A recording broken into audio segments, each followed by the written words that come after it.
em 2 Coríntios capítulo 5, o versículo 17 e 23. 2 Coríntios 5, 17 e 23. E você sabe que o apóstolo Paulo, após ele assim ter implantado a igreja em Corinto, ele começa a encontrar algumas dificuldades no meio daquele povo. Para você ter uma ideia, a cidade de Corinto era uma cidade conhecida pelo seu comércio, pela sua metrópole, uma cidade que era rica, afamada, porém uma cidade que não tinha a presença de Deus.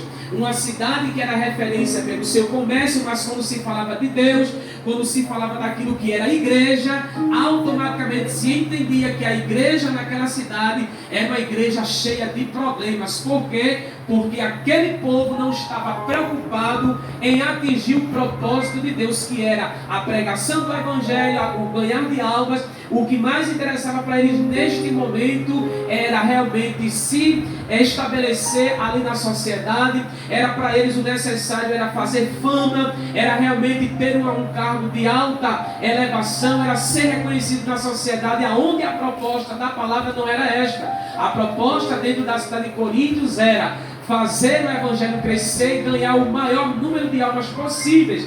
E Paulo, quando implanta o evangelho dentro desta cidade, a igreja ela é levantada, porém Paulo não fica dentro da cidade, ele vai para uma viagem, e nesta viagem que ele faz, ele começa a ter notícias dos problemas que estavam acontecendo dentro da cidade de Corinto, dentro da igreja propriamente dito. E a igreja de Cristo, ela tem uma identidade única, irmãos, a identidade a qual o mundo olha e vê a diferença. Quando falamos de igreja, automaticamente o mundo lá fora entende que a igreja realmente é um lugar onde as pessoas vão orar, as pessoas vão falar com Deus, as pessoas vão buscar alguma coisa de Deus. E nós, quando falamos de igreja, não falamos de uma casa, não falamos de quatro paredes, falamos de nós, falamos da nossa vida, porque a nossa vida ela é o maior testemunho. Paulo diz, é uma carta aberta para as pessoas, é a nossa vida. Então, quando eu digo que sou crente, quando eu digo que sou cristão, quando eu digo que sou um pastor ou um presbítero da casa do Senhor, automaticamente o mundo vai me olhar como uma referência, o mundo vai me olhar, aleluia, como um espelho, porque está escrito que nós somos a imagem e semelhança de Deus. Está escrito lá em Gênesis capítulo 1. E se nós somos a imagem e semelhança do Altíssimo, automaticamente nós somos um espelho que reflete a glória de Deus aqui na terra. Então, se eu quero ter realmente a glória de Deus sobre a minha vida, se eu quero realmente refletir Deus na minha vida, eu tenho que preservar a identidade que há sobre a minha vida. A partir do momento que nós aceitamos a Jesus como Salvador, a partir do momento que nós levantamos a mão perante uma multidão, perante uma nuvem de testemunhas, automaticamente é dada uma identidade. Agora eu não sou mais como eles, agora eu sou diferente, e quando eles olharem para mim, eles verão algo que lá fora eles não encontram, que é a presença de Deus. Glória a Deus. E Coríntios, a igreja de Coríntios começou desenvolvendo alguns problemas, e Paulo começou tendo muita dificuldade, louvado seja Deus, e ele começou a fazer um tratamento dentro desta igreja, do meio deste povo, um tratamento, desses problemas que existiam, em aconselhar e em resgatar a identidade daquela igreja que havia se perdido. E é muito difícil, irmãos, quando um crente, ele realmente permite que a sua identidade seja manchada, ele permite a sua identidade ser tirada, e para ter um resgate é um trabalho muito árduo para devolver aquilo que o diabo um dia levou. É muito difícil isso. Eu não sei se é mais difícil para quem está tentando voltar ou para quem está fazendo o trabalho de resgate desta identidade. Aleluia. E Paulo, ele começou tendo este trabalho de resgatar a identidade da igreja de Corinto. Quando ele começa a saber das notícias, ele vê que no meio daquele povo havia muita dissensão, muita fofoca, muito disse-me-disse, havia muita disputa por liderança, e ali o Espírito Santo começou a ficar abafado, começou a se retirar, porque no meio deles havia tantas coisas que ofuscavam o poder de Deus. E a igreja vai perdendo a sua identidade, a igreja vai tendo a visão voltada para o terreno, para aquilo que é passageiro, porque o próprio Paulo diz que nós não devemos ser guiados por vista, devemos ser guiados por aquilo que, aleluia, vem do alto por fé, porque é a fé que vai nos levar ao prêmio final, que é a coroa da salvação. É a fé que vai nos levar a conquistar os portões celestes. É por isso que o Senhor nos trouxe nesta noite para nos dizer que a nossa identidade ela é única e é algo muito sério. E eu e você tem que entender que quando falamos de identidade, falamos de preservar, de guardar, falamos de separação, de ser diferente das pessoas, diferente só não no vestir, diferente não só porque congrega em uma igreja A ou B ou igreja tal, não, mas diferente porque você vai na contramão do mundo, diferente porque quando vem a proposta você diz, não, eu sou diferente, eu sou cidadão do céu e eu não tenho negócio aqui embaixo, eu não tenho negócio com este mundo, então eu não posso me assemelhar com eles lá fora. É verdade. Eu não posso entrar no sistema. O maior exemplo disso é Daniel dentro da Babilônia. Ter sido muito jovem, com apenas 16 para 17 anos, um jovem temente, um jovem cheio de Deus. E quando chega dentro daquele sistema pagão, a primeira coisa que ele estabelece sobre a sua vida é não se contaminar com aquilo que aquele lugar oferecia. A primeira coisa que Daniel se propõe juntamente com seus amigos é não comer dos manjares que vinham do palácio para eles, porque ele entendia que se ele estava numa terra pagã, se ele estava num sistema, aleluia, pagão, ele entendia que tudo aquilo que estava ali era oferecido aos deuses, era oferecido a um Deus a qual ele não servia. E ele já, acredito eu, na minha consciência, naquilo que eu realmente acredito, na sua cabeça ele já entendia, sobre mim há o Espírito de Deus, sobre mim há uma identidade, então eu não posso me misturar com aquilo que não provém da parte de Deus. E aquilo foi tão forte para ele que ele disse para aquele homem, o copeiro, disse, olha, nós não vamos comer daquilo que vocês querem oferecer, mas como você tem que comer, porque se você não comer, eu vou sofrer algumas retaliações, vou sofrer algumas represálias. Ele disse, não, nos traga verduras, nos traga legumes e somente água, e você vai ver que estaremos mais velhos do que aqueles que estão comendo a comida deles. E assim aconteceu. Quando ele se propôs a realmente a comer a comida que não era a comida oferecida do palácio, ele começou a refletir algo que os outros não refletiam, que era a presença de Deus sobre a vida deles. E é possível ainda nesses dias atuais você preservar a sua identidade sem se misturar com o sistema, sem se misturar com aquilo que ele quer lhe oferecer para manchar a sua imagem, porque o mundo ele é assim. O mundo, quando vê que você não abre, quando você realmente não divide, quando você não compactua, ele vai tentar burlar o seu próprio sistema, ele vai tentar de alguma forma vir de uma maneira muito sutil para te convencer que aquilo não é errado. E se você não estiver pela palavra, você come aquela comida achando que Deus está no negócio, aonde Deus não está. Aonde Deus não está neste negócio. E Daniel propõe no seu coração, ele começa a não comer aquelas comidas que eram oferecidas àqueles deuses, e ele também propõe na sua vida orar 3 vezes ao dia. Quando falamos de oração, entendemos logo conversa com Deus, é diálogo, e quem conversa passa a ter intimidade, e quem conversa passa a conhecer o outro mais de perto. E Daniel sabia quem era Deus, Daniel sabia o que era realmente servir a Deus, porque ele tinha o hábito, mesmo dentro daquele sistema que ia de encontro às coisas de Deus, ele sabia que o Senhor estava com ele, e ele via a mão do eterno Deus ali sendo favorável para ele, porque ele preservava o bem mais precioso, que era a sua identidade cristã. E hoje em dia isso acontece conosco quando nós nos propomos a não comer o que eles oferecem, quando nós nos propomos a não nos misturar com aquilo que eles querem nos dar, nós rejeitamos as propostas Porque sobre cada um aqui presente existe um propósito de Deus a ser cumprido na terra. Sobre cada vida aqui presente há um propósito de Deus, e é por isso que Ele está dizendo: rejeite a proposta para você viver os propósitos que eu tenho na sua vida aqui nesta terra. Quando nós rejeitamos as propostas do mundo, automaticamente Deus começa a cumprir com os propósitos dentro das promessas que Ele tem para conosco. E Daniel viveu os propósitos porque ele rejeitou a proposta de Nabucodonosor. E quando voltamos aqui para dentro dos temas aqui da identidade cristã, vamos para Romanos 12:2, que foi lido aqui pela nossa irmã.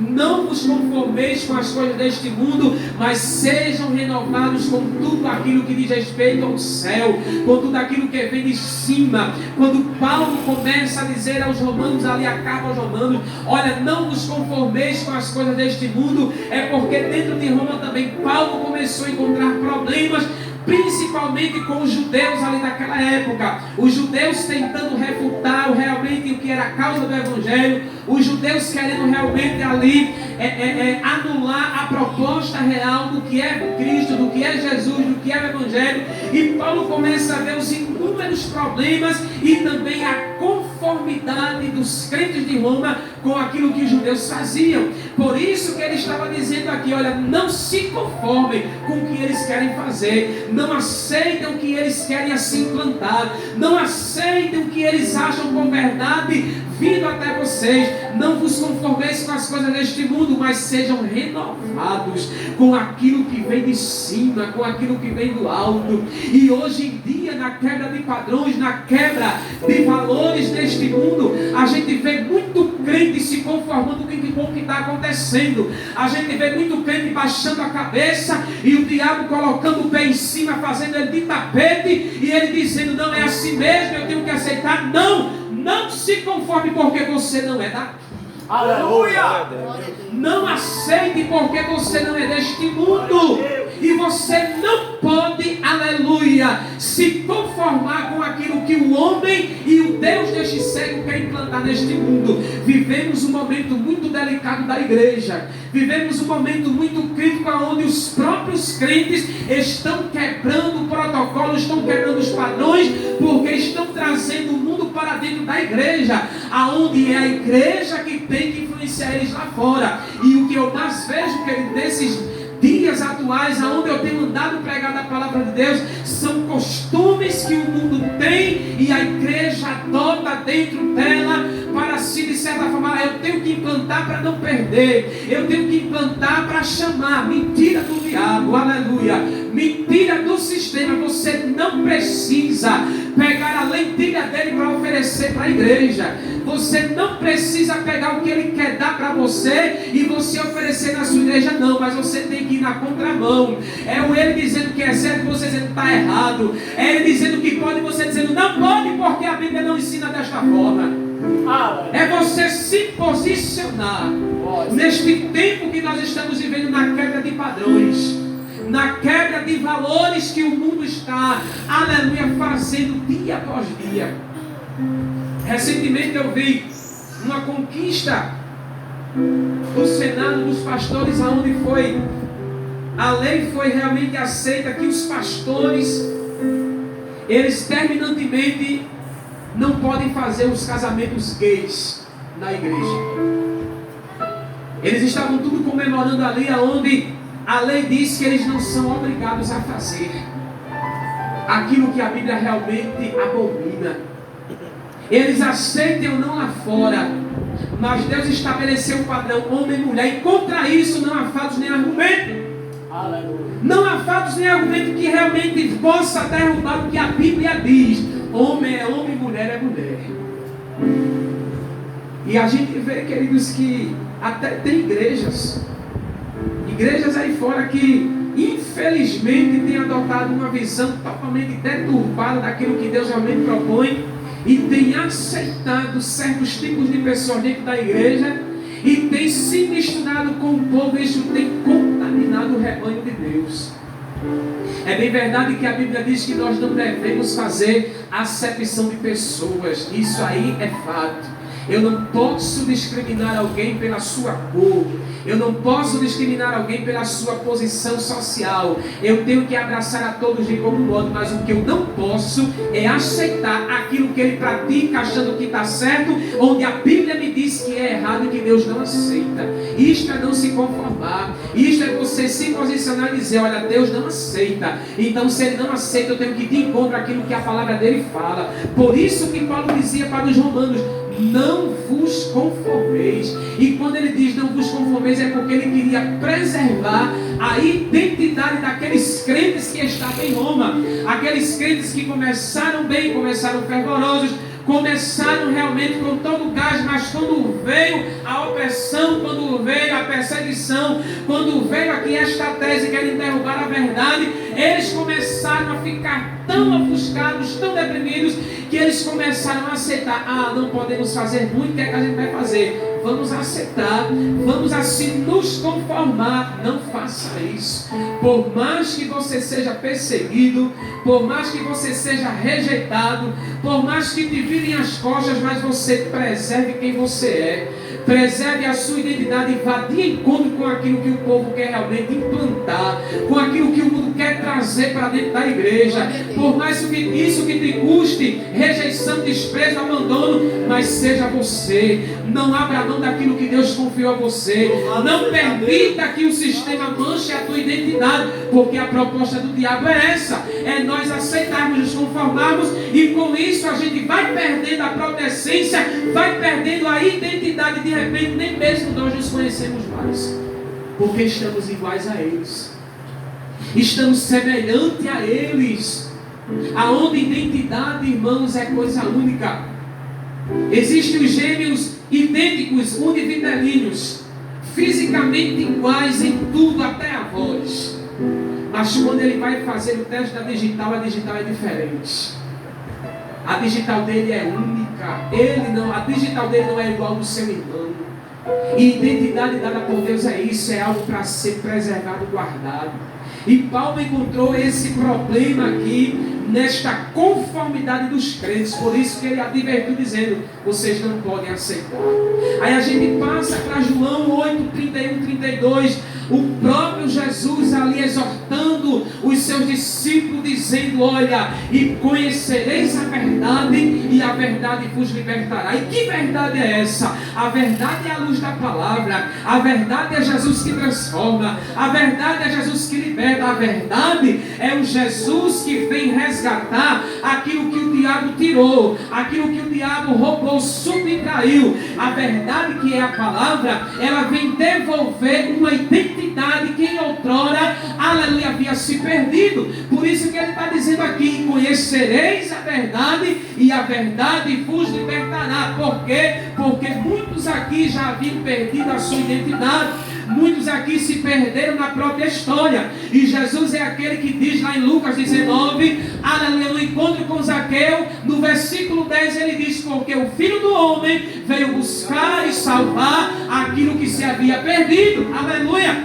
E quando ele diz ele veio salvar e buscar o que se havia perdido, ele fala de identidade. Pessoas que estavam perdidas dentro da própria história. E Jesus, quando tem um plano na vida do homem, na vida da mulher, por mais que ele vagueie, por mais que ele pratique todo tipo de pecado, de abominação, se existe um plano, a verdade liberta, transforma e resgata a sua identidade, a sua essência, o fazendo uma nova criatura. Aleluia! Louvado seja o nome de Jesus.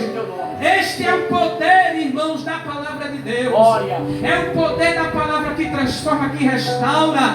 De quando você mesmo olha assim e diz, eu não presto para nada, eu não sigo. Quem sou eu de verdade? Quem sou eu aqui no meio deste povo? Quem sou eu neste mundo? Para que eu nasci? E eu quero te dizer algo nesta noite. Você nasceu para um propósito.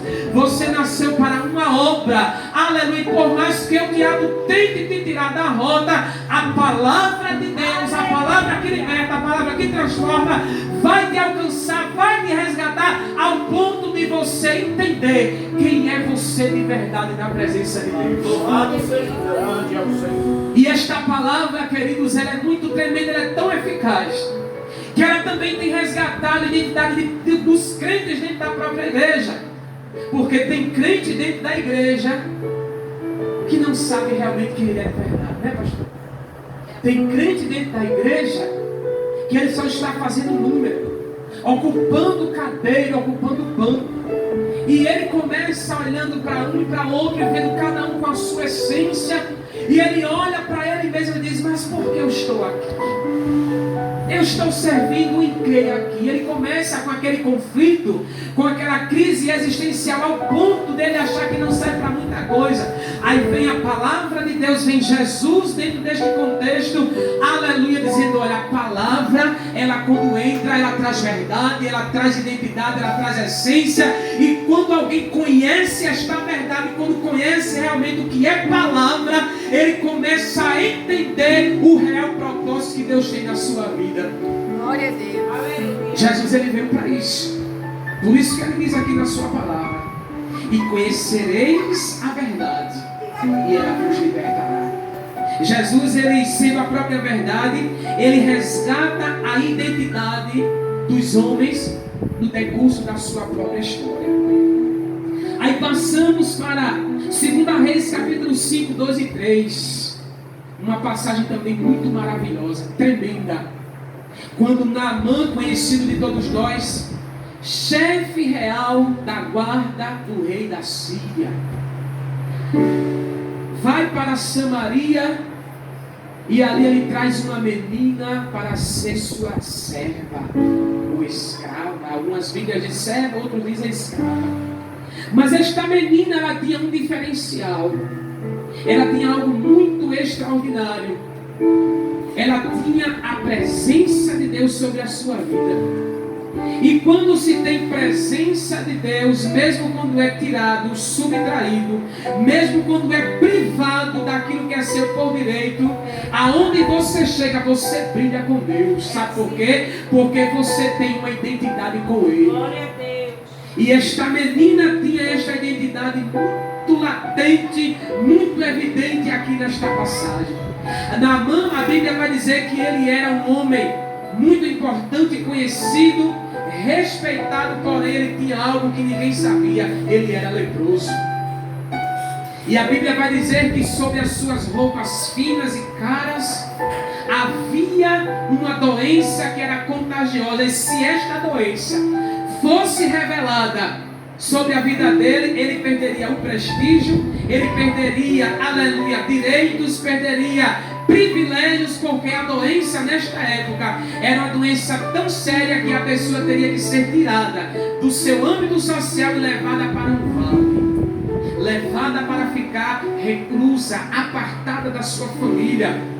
E Deus, dentro de situações, Ele tem propósito para revelar a sua glória. E Deus, dentro dessas situações, Ele sempre tem gente pequena para fazer grande. Aleluia. Eu vou repetir para você entender: dentro de propósitos como este, Deus tem gente pequena para fazer crescer. Deus tem gente pequena para fazer grande. Deus tem gente pequena para mostrar a glória dEle, para revelar a glória dEle, para mostrar o que Ele é na verdade, para aquele que ainda necessita e precisa. E esta menina foi um canal muito terrível da parte de Deus. Essa menina, ela veio cativa para a Síria, porém ela vem animada. Ela não vem triste, ela não vem cabisbaixa, ela não vem revoltada, mas ela vai feliz. Sabe por quê? Porque ela sabia quem estava indo com ela. Ela estava dizendo consigo mesma: estou indo cativa, mas não estou só. Estou indo presa, mas não estou sozinha. Vou servir, mas tem alguém que vai me auxiliar, que é o Deus dos céus. E crente, irmãos, aleluia, tem que ser assim.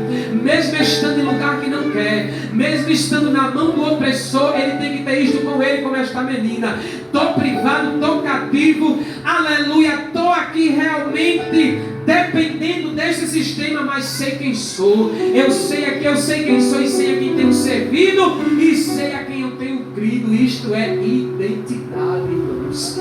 Isso é identidade. Naamã leproso, a menina servindo ali na casa, ela começa a ouvir uma conversa com a esposa de Naamã, conversava com outra serva e comentava sobre a sua doença. E aquela menina tão animada, tão cheia de Deus, chega daquela mulher. Eu sinto Deus aqui, mano, não sei, mas Jesus está presente aqui entre nós, viu? Aleluia. A menina tão animada ali, aleluia, cheia de Deus, ela começa a ouvir aquela conversa e ela chega para sua senhora e diz: ah, minha senhora, se o meu Senhor, ele fosse para as bandas de Israel, se ele fosse para as bandas de Israel, lá certamente ele seria curado desta doença, porque lá há um santo homem de Deus, aleluia. Lá tem alguém que tem Deus na vida, lá tem alguém, aleluia, que o céu é sobre a vida dele. E quando falamos disso, falamos de referência. Quando falamos disso, falamos de alguém que tem vida com Deus, de alguém que tem identidade. E é muito bom quando alguém olha para você e diz: olha, vai lá em tal cidade, porque vai estar irmã tal, pastor tal, e é homem de Deus e é mulher de Deus, porque existe uma identidade, existe um testemunho, aonde as pessoas que passam, mesmo de passagem, vai dizer: ali vai um homem de Deus, ali vai uma mulher de Deus. Louvado seja o nome de Jesus. A sunamita professa muito bem isso. Quando Eliseu passava pelo caminho de Sunem, Eliseu, o sucessor do profeta Elias, fez 2 vezes mais do que Elias fez, porque a unção foi dobrada sobre a vida dele. Grande a Deus. E quando falamos, aleluia, de unção dobrada, aleluia, falamos de uma grande responsabilidade. Falamos de alguém que vai, aleluia, continuar um legado que o outro deixou. É falar de alguém que realmente preserva a identidade de alguém que já passou, mas confiou o cajado para ele. Então, sobre a vida de Eliseu tinha esta responsabilidade. Por isso que a Bíblia vai dizer que ele era alguém de poucos amigos, ele não tinha amizade com muita gente, porque ele, sendo chamado de um santo homem de Deus, era bem verdade que ele teria que ser apartado de algumas coisas. Ele não podia conversar com todo mundo, ele não podia sentar em certos lugares, ele não poderia entrar em todo tipo de casa, porque ele era um santo homem de Deus. E ser diferente, irmãos, requer renúncia. Não pense você, por você escolher ser diferente, que você não vai padecer algumas coisas. Você vai. Porque quando você começar a transparecer Deus, quando você começar a exalar Deus, algumas portas vão se fechar para você. Algumas portas vão se fechar para você. Você vai chegar em lugares que pessoas vão te rejeitar, pessoas não vão querer sentar do teu lado. Por quê? Porque sobre a tua vida há uma referência. E o mundo não quer se igualar a quem é diferente. Aleluia, pelo contrário, ele quer manchar, ele quer trazer para ele. Mas quando fala daquilo que vem de Deus, ele realmente quer corromper aquilo que vem de Deus. E Eliseu, ele era diferente. E quando ele passava, a sunamita começava a observar. Ele passou uma, passou 2. E ali ela começou a perceber, pela postura, pelo seu andar, pela sua palavra, que ele era um homem de Deus. Tanto é que ela olha para o seu esposo e diz: vamos fazer um quartinho para ele. Vamos dar um lugar para ele pousar quando ele passar por aqui, porque eu vejo que ele passa por aqui, mas ele não tem uma casa, ele não tem lugar para descansar. E quando nós falamos de quarto, nós falamos de intimidade.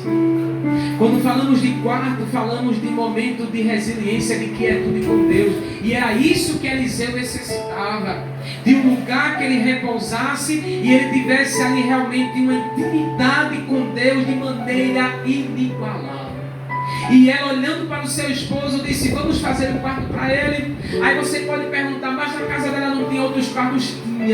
Tinha muitos quartos na casa dela, porque ela era uma mulher rica. Mas ela propõe fazer algo, aleluia, que estava fora da proposta da sua casa. Algo diferente, porque quem entrava na sua casa não era um qualquer, era um santo homem de Deus. Então, se era um santo homem de Deus, tinha que ser feito algo diferente para ele. E Eliseu testifica isto, porque sua postura, sua conduta, sua palavra dizia quem ele era de verdade. Aleluia.